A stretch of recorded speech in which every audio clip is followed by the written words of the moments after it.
हाँ जी गाइस, स्वागत है आपका Excel tips and tricks channel में। दोस्तों, लास्ट वीडियोस में हमने देखा कि नेस्टेड इफ कैसे किया जाता है और एंड फंक्शन कैसे हम यूज़ करते हैं। आज हम देखने जा रहे हैं कि कैसे हम दोनों को मिक्स कर सकते हैं, यानी एक मिक्स्ड एग्जाम्पल के साथ हम इसको करेंगे। मेरे पास 4 क्वेश्चन है, सामने स्क्रीन पे आप देख पाओगे 4 क्वेश्चन है। हम इसका सोल्यूशन करेंगे। इसमें मैं एंड और नेस्टेड इफ भी यूज़ करूँगा और सिंपल इफ भी यूज़ करूँगा। चलिए इसको स्टार्ट करते हैं। पहली कंडीशन क्या है दोस्तों, अगर मेरा रेवेन्यू जो कि सी कॉलम में वो ग्रेटर देन 15,000 है तो मुझे क्या प्रिंट करना है, गुड प्रिंट करना है, यानी इक्वल्स टू, मैं इसको बोल्ड कर देता हूँ ताकि ईजिली देख पाओ, equal if value in C6 greater than 15,000। सो क्या प्रिंट होना चाहिए, गुड प्रिंट होना चाहिए, कॉमा।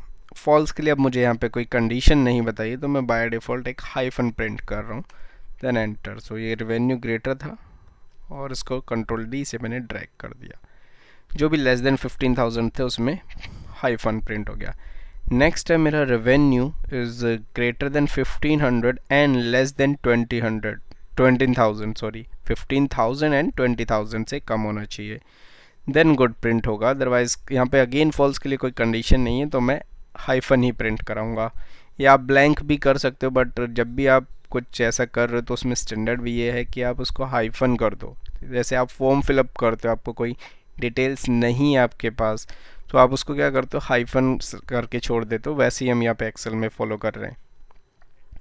सो चलिए स्टार्ट करते हैं। यहाँ पे 2 कंडीशन मुझे एक साथ करनी है। रेवेन्यू क्या होना चाहिए, ग्रेटर देन 15,000 होना चाहिए, और सेम टाइम पे वो लेस देन होना चाहिए 20,000।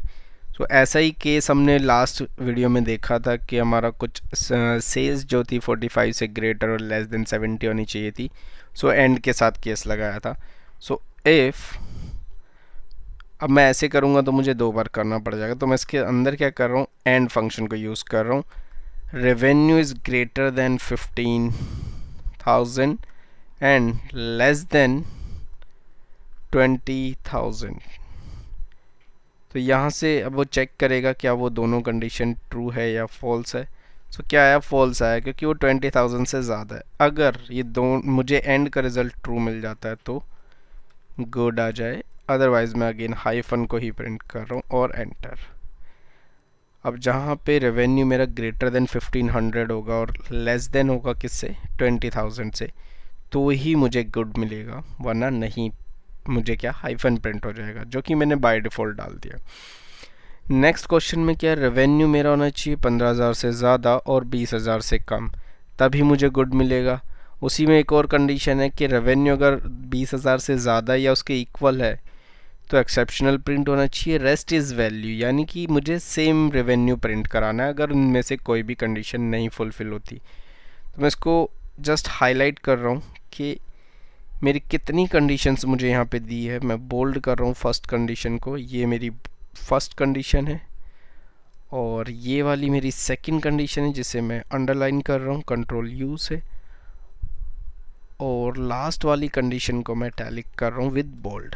ये मेरी 3 कंडीशंस मुझे एक साथ फिल करनी है। तो मैं क्या कर रहा हूँ, इक्वल्स टू इफ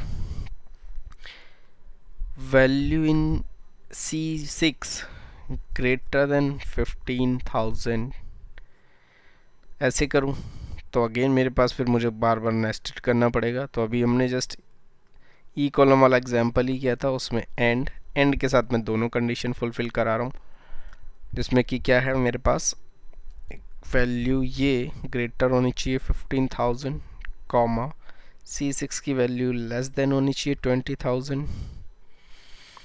तो क्या प्रिंट आ जाना चाहिए, गुड, कॉमा। अब मैं इसमें यूज़ कर रहा हूँ नेस्टेड के साथ, if revenue is greater than या फिर इक्वल हो 20,000 के, सो क्या प्रिंट होना चाहिए मेरा, एक्सेप्शनल।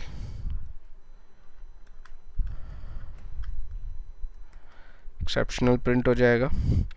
नहीं तो क्या होना चाहिए, रेस्ट इज़ वैल्यू। तो रेस्ट इज़ वैल्यू में मैं जस्ट रेफरेंस देके उसको छोड़ दूंगा। सॉरी, कंट्रोल के पहले शिफ्ट के साथ सिलेक्शन करोगे आप एंड देन कंट्रोल डी। सो ये मेरा रिज़ल्ट आ गया। अब गुड कहाँ पे आया, जहाँ पे वैल्यू मेरी 15 से 20,000 के बीच में है, और एक्सेप्शनल आया जहाँ पे 20,000 से ज़्यादा वैल्यू है। और वैल्यूज़ कहाँ पे आ रही है, मेरा रेवेन्यू रेस्टेज वैल्यू यानी सेम रेवेन्यू प्रिंट होना चाहिए था, जहाँ पे ये तीनों कंडीशन, दोनों ऊपर की दो कंडीशंस फुलफ़िल नहीं कर रही है, वहाँ पे मेरा ये आ गया। अब मुझे नेक्स्ट लास्ट क्वेश्चन में क्या करना दोस्तों, कि अगर रेवेन्यू मेरा 20,000 या उससे ज़्यादा है और 15,000 या उससे कम है, तो मुझे फ्लैग प्रिंट करना है। ये मेरा एक वर्ड है जो फ्लैग प्रिंट कराना है। अदरवाइज़ आप फॉल्स के लिए अगेन यहाँ कंडीशन नहीं है तो मैं हाइफन ही प्रिंट करूँगा। अगेन आप ब्लैंक भी कर सकते हो। तो इक्वल्स टू इफ़ दोनों में से कुछ भी होगा तो फ्लैग प्रिंट होगा, है ना। तो दो कंडीशन मुझे सेम टाइम पे चेक करनी है, दोनों में से कुछ भी हो तो ट्रू आना चाहिए, मतलब मैं और को यूज़ करूँगा। Value in C cell greater than equals to 20,000 पहली कंडीशन। दूसरी कहती है कि लेस देन होना चाहिए या इक्वल होना चाहिए 15,000। तो अभी क्या है, वो ग्रेटर देन 20,000 है, यानी मुझे यहाँ से एक फाइनल ट्रू मिल जाएगा। लॉजिकल टेस्ट मेरा ट्रू आ गया। अगर ट्रू है तो क्या प्रिंट होना चाहिए, फ्लैग कॉमा, अदरवाइज मैं हाइफन प्रिंट कर रहा हूँ, एंटर। सो फ्लैग आ गया। जहाँ पे क्या हुआ, 15,000 से कम ज़्यादा है लेकिन 20,000 से, 15,000 से ज़्यादा है ये वाली वैल्यू लेकिन 20,000 से कम है, तो इसको कुछ भी नहीं मिलेगा, है ना। तो ऐसी कंडीशंस हमने यहाँ पे लगाई है। आई होप ये 4 क्वेश्चन मैंने आपको दिखाए जो कि हमने प्रीवियस वीडियो में देखा था, इफ़, नेस्टेड इफ़, एंड, और उन चारों को एक मिक्सअप में आपके लिए एक्सरसाइज लेके आया था। अगर ये समझ नहीं आता तो आप इसके लिए कमेंट कर सकते हैं, या फिर मुझे आप मेल कर सकते हैं, तो मैं आपके साथ ये शीट शेयर कर सकता हूँ, या आप मुझे मैसेज भी कर सकते हैं। उसके लिए मैं आपको मेल आईडी प्रोवाइड कर देता हूँ आपकी, आप इस मेल आईडी पे मेल कर सकते हैं। सो मैं आपको ये शीट भी मेल कर सकता हूँ। जुड़े रहे बाकी की वीडियोस के लिए। आने वाले जो एग्जांपल्स होंगे इफ़ से रिलेटेड या फिर अभी नेक्स्ट टॉपिक जो हम करेंगे, उसके लिए आप हमारे चैनल से जुड़े रहें। थैंक यू दोस्तों।